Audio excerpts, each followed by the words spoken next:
ఇది బుచ్చిరెడ్డిపాళెం పట్టణంలో bypass road. ఈ మార్గం ద్వారా బుచ్చిరెడ్డిపాళెం నుండి రాజుపాళెం మీదుగా కావలి నుండి విజయవాడకు ప్రయాణం అనుకూలంగా ఉన్నది. ఇది ఒక అందమైన బుచ్చిరెడ్డిపాళెం పట్టణం.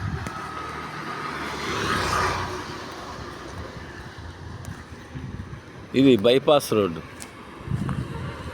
ఈ బైపాస్ రోడ్డు మార్గం ద్వారా ఎంతోమందికి ప్రయాణం అనుకూలంగా ఉంది.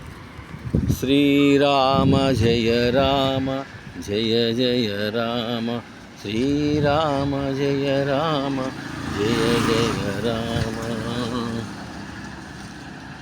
జై శ్రీరామ్.